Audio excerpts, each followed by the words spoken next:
Luxor célèbre le cinéma d'Afrique. Prenez un lieu chargé d'histoire et mondialement reconnu comme Luxor en Égypte. Ajoutez-y des organisateurs cinéphiles ayant envie de donner la priorité à l'art et à la culture de toute l'Afrique. On obtient ainsi les ingrédients qui permettent la tenue de la 4e édition du Festival de films africain de Luxor. La coopération économique et politique est importante. Mais le plus important, c'est la coopération à travers la culture. Autour de nous, le monde est victime d'activités hostiles, de terrorisme. Ce dont nous avons besoin, c'est de reconstruire la manière dont les gens pensent. Donc la culture est très importante. مصر ترجع كسينما داخل القارة الإفريقية وإن أفريقيا ترجع لمصر على المستوى الثقافي والسينمائي. Que l'Égypte retourne comme cinéma dans le continent de l'Afrique et que le continent de l'Afrique retourne culturellement et artistiquement en Égypte.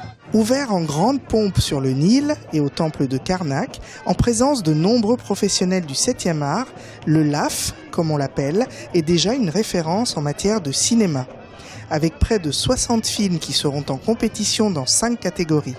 Des œuvres sélectionnées car elles ont toutes la particularité de parler de l'Afrique. Bien là, on nous a plongé directement dès la sortie de l'hôtel dans l'ambiance festive du coin.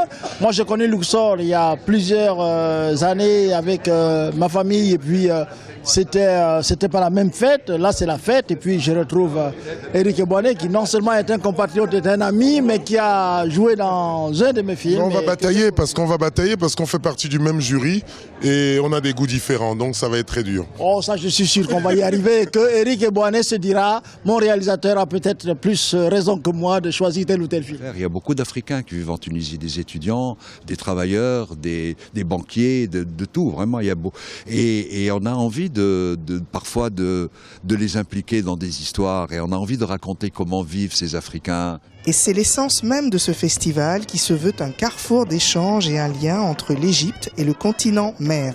Pour illustrer cet engagement, c'est le film Timbuktu du Mauritanien Abderrahmane Sissako qui a été projeté en ouverture du festival. Ce dernier, pour rappel, se tient jusqu'au 21 mars à Luxor.